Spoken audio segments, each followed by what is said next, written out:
পৃথিবীর সবচেয়ে ভয়ঙ্কর অভ্যাস হয়তো এই, যে মানুষটা শত অবহেলা করে, বারবার কষ্ট দেয়, তবুও সেই মানুষটাকে ভুলে থাকা যায় না।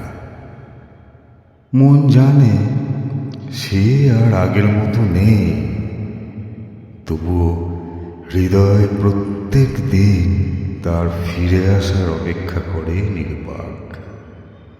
এ যেন অদ্ভুত অভ্যাস, যেখানে ব্যথা হয়ে যায় ভালোবাসার পরিচয়, আর অভিমানও হার মানে মায়ার কাছে। ভালোবাসা কখনো কখনো রোগের মতো, যার কোনো ওষুধ নেই, শুধু সহ্য করে বাঁচতে হয় সারা জীবন।